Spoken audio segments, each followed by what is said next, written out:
Microsoft Flight Simulator 2024 is going to bring some phenomenal changes to the game. But before we even get to see it, there are 3 super hot incoming mods that can and will totally transform your existing Microsoft Flight Simulator experience to become even more realistic and even more immersive than perhaps you thought possible. If I tickle your fancy with any of these 3 mods, then please hit that like button and leave me a comment in the comment section below. Thank you, let's get started.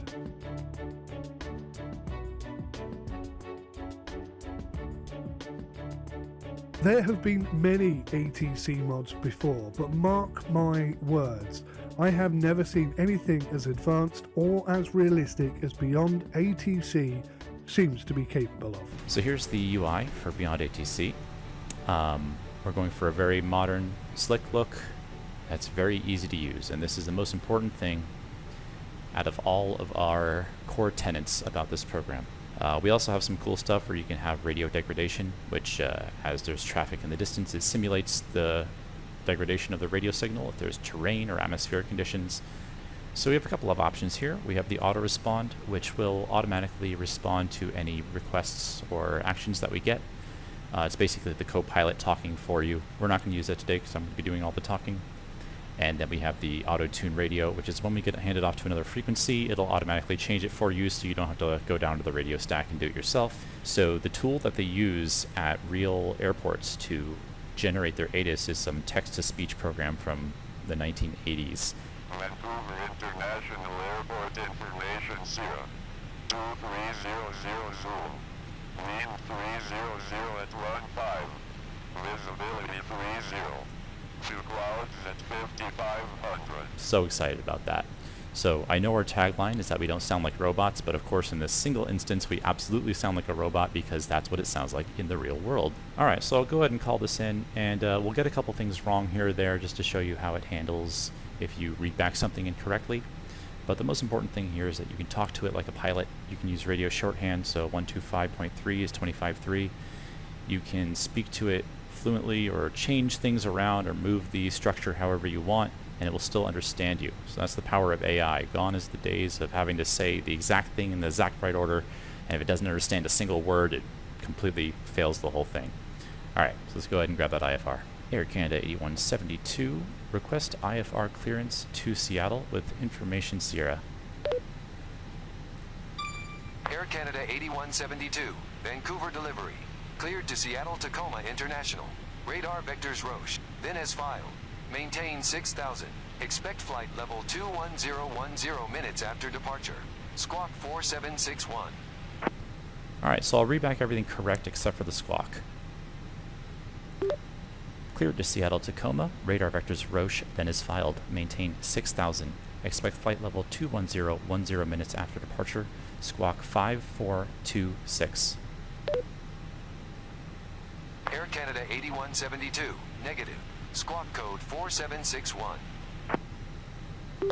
Correction, squawking 4761. Air Canada 8172. Air Canada 8172, readback correct. Contact ground 121.7 when ready for pushback and engine start.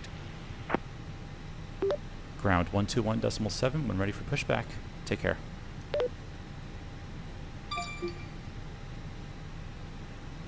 And now it went ahead and switched us automatically, so let's go ahead and get ready for pushback and we can get going. Zeta ramp 134 via Bravo, Echo, Hotel, Delta, Alpha, 1, 2, Foxtrot, WestJet 1723.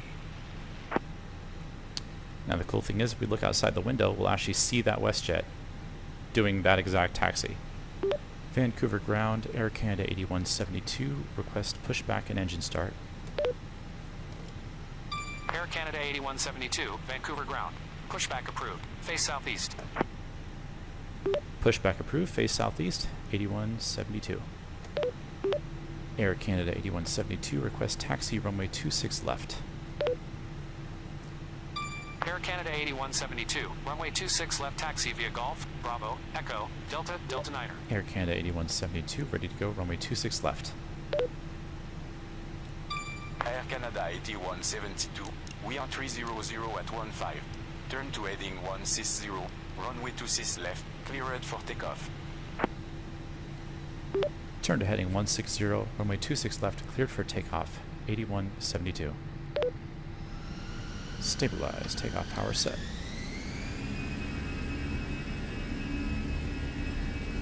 Command flex SRS, auto throttle blue, and bunch of vehicles on the runway. Sorry y'all, see you later.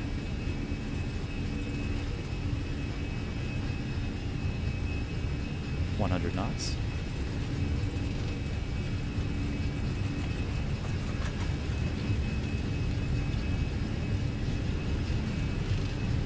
V1, rotate.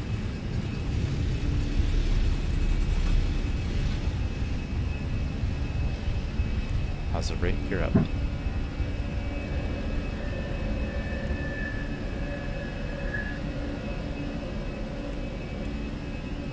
Alright, let's go ahead and get that turn to 160.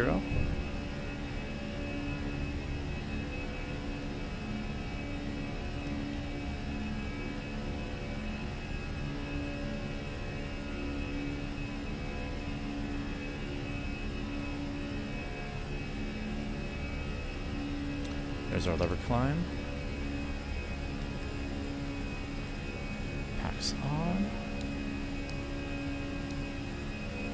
Disable the spoilers.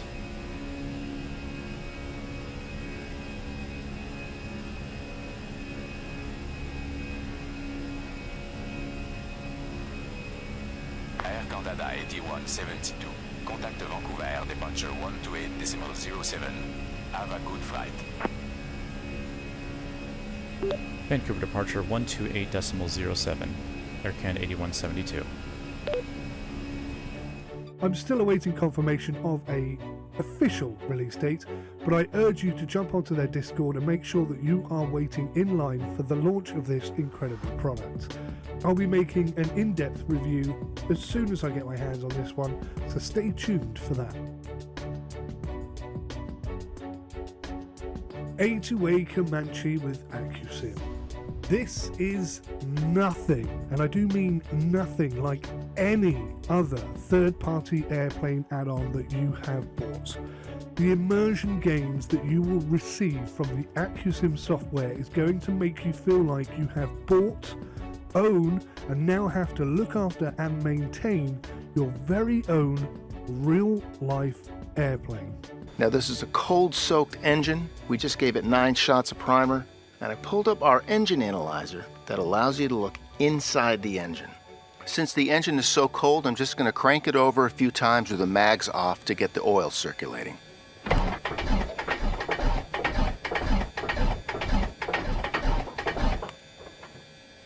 I just want to demonstrate how the cold affects how this engine runs. Here we go. Crack the throttle.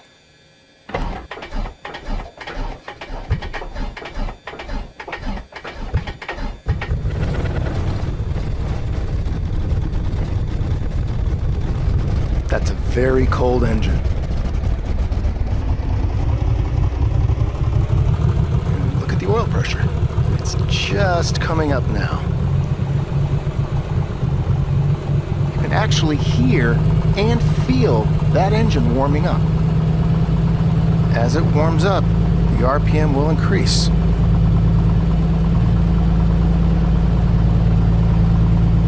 Oh, look how high that oil pressure is at a relatively low RPM.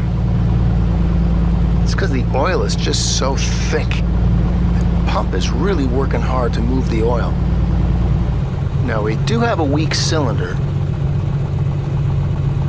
Just listen carefully. If you're ever in doubt, a good way to test your aircraft engine is bring the idle way down. You can see and hear that cylinder misfiring.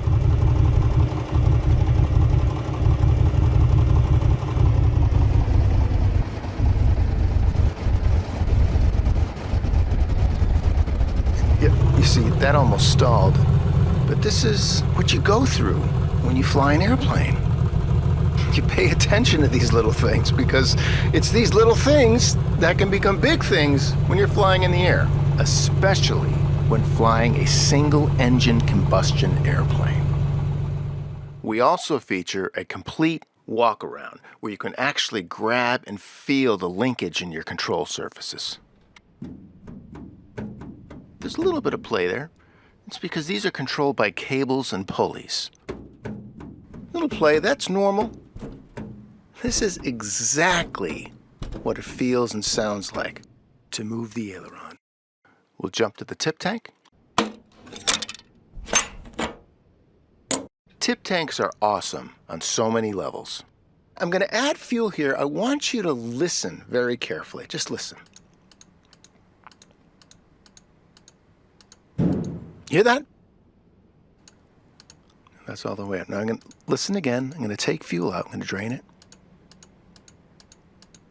Hear that? Okay, that happens in the real Comanche. That's oil canning. That's basically the wing flexing a little bit, and some of the panels on the aircraft will oil can. They'll pop from one direction to another. That's normal. It's just part of flying with an aluminum skinned airplane.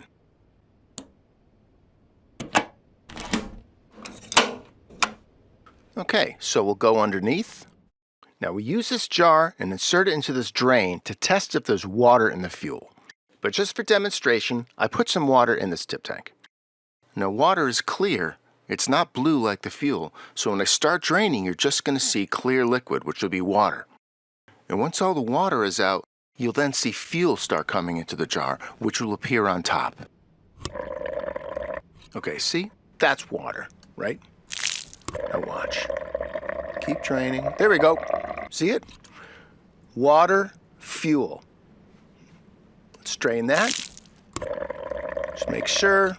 Good. We'll jump ahead and show you a tie down.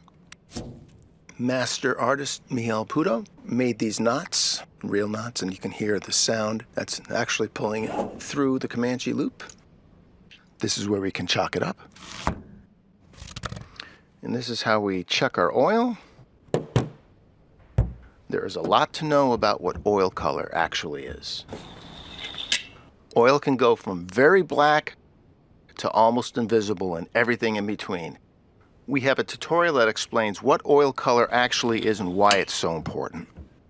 And once you understand it, I promise you'll be changing that oil when it's black.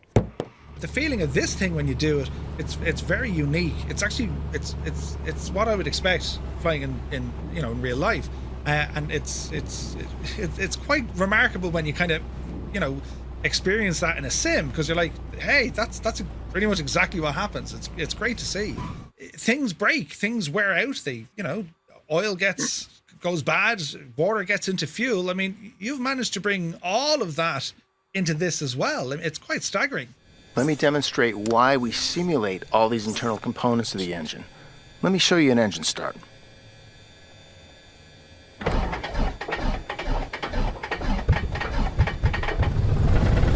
Each cylinder is sending pulses to this airframe. It's like having 6 big rubber mallets just pounding your airframe. Let me demonstrate 3 engine starts back to back.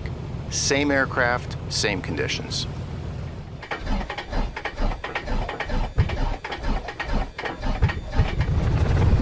It took a little longer to start.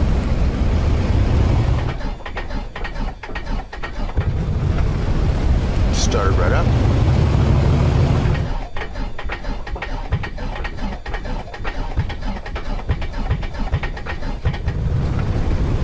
That was the longest out of all of them. But I hope you saw there is nothing scripted going on.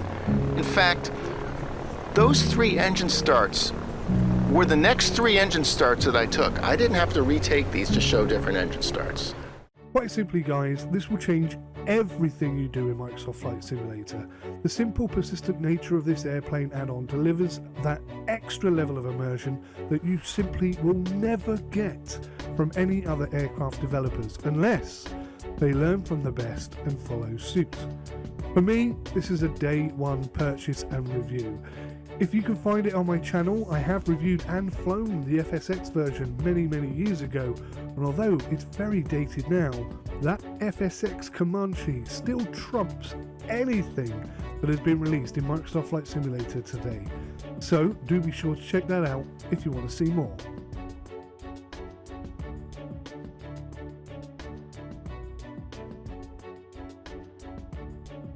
For those of you who enjoy flying airliners in a realistic manner, self-loading cargo, also known as SLC, is possibly one of the most exciting add-ons I think I've ever seen. In this video we'll be showing you the new voice interactions. Now the voice allows you to basically interact with the ground crew, which is new in this version, and also the senior flight attendant of the aircraft via the intercom system. Because we're in Ireland, you would expect the ground crew to have an Irish accent, and that's exactly what you will find. There are sort of different regions that come with the default sound pack.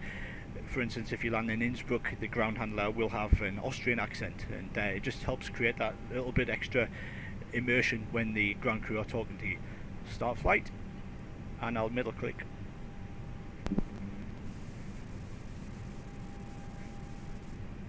Ground to cockpit. Go ahead.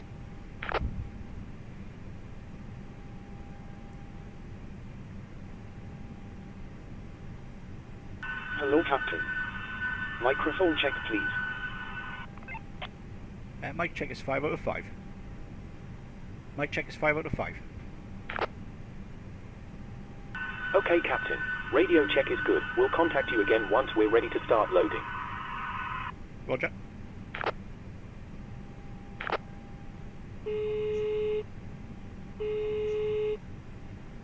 Hello. Hi, Captain. How are you? Fine, thank you. How long until boarding? We've still got about 15 minutes to go. Thank you. No problem. If you need anything, just give me a call. I'll speak to you later. So you can see, I can call her up. I could actually ask her to start the boarding process before it's actually due to start, if we just want to get on our way. But I can also use it in the existing mode, basically by clicking on the buttons if I don't want to use the voice mode. So I can click on crew intercom, and the same thing happens. She'll just head to another intercom. She'll head to whichever one's closest to her on the aircraft layout.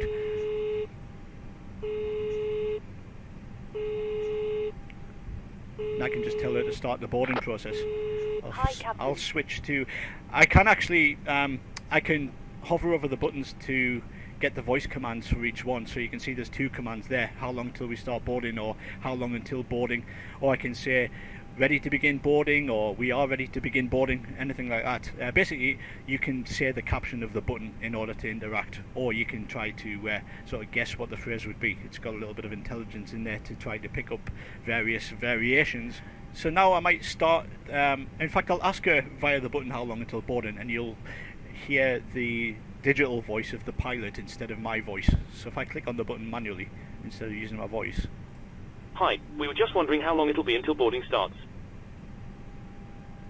We should be boarding within the next 5 to 10 minutes. Thanks. And click thank you. But I can also automate it. I can call her back up.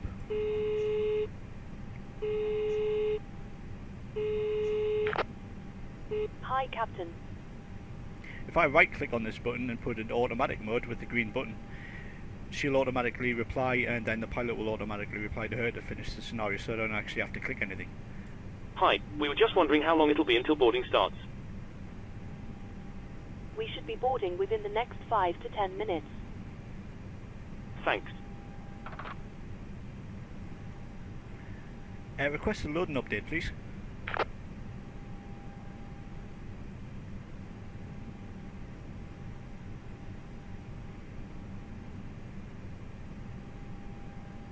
Sorry, Captain. We've still got a long while to go yet. Maybe half an hour. We will do our best to speed things up though. Roger. So he's just basically told us that it's going to be about half an hour. Worst case, really. So we've still got 3 minutes until boarding's due to start, so I might be finding myself being a little bit bored waiting for the cabin crew to actually get started. So I could call it to the intercom and just give her permission to get started. But before I do that, I just want to show you, if we are actually in voice mode, each one of these buttons, if you hover over them, it can actually tell you what the voice commands are that you can use. So in this case, SLC in-flight services, which will then show you all the different in-flight services, the Wi-Fi, etc., that you can turn on and off. Similarly for the doors, open door 0, close door 0. We're not in voice mode at the moment. SLC intercom.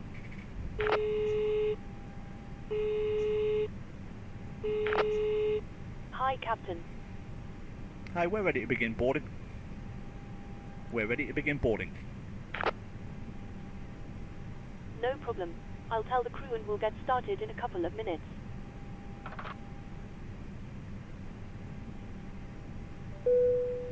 Cabin crew, prepare to start boarding. So you can see she's sort of going away now. She's assigned to a door which she's going to open to allow the passengers to come on board. She's turned on the cabin music, ready for boarding, and as soon as she's opened the door, the passengers will start coming on. And now that the passengers are coming on board, you can see the PA system is green. There are options available to broadcast plane wide rather than using the intercom. So if I select that, I could inform the passengers who are on the aircraft that there's a departure delay expected, and just sort of temper their expectations if we're running a little bit late. But essentially, that is basically how you interact with Cephalon Cargo 1.6. So as you can see, it's pretty simple to use without the window actually being displayed. It's just a case of knowing the commands, and obviously they'll be built upon over time as more events get added. But that is, in a nutshell, how to interact with Cephalon Cargo with the new voice control. I hope you enjoyed watching this video, and I look forward to releasing this very shortly. In order to cover the features expected to be included based on the roadmap information available would just take too long for this video. Essentially, Microsoft Flight Simulator support I don't think is 100% finalised yet, but I'm hoping for confirmation from the developer as soon as possible. But I think the core functionality is already present, as seen in the video here, and with the more accessible Microsoft Flight Simulator 2024 releasing next year, the signs are looking really good for this one.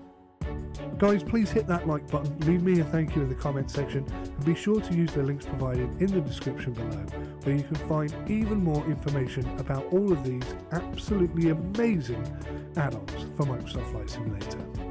Thanks for watching, I'll see you in the next one, take care, goodbye for now.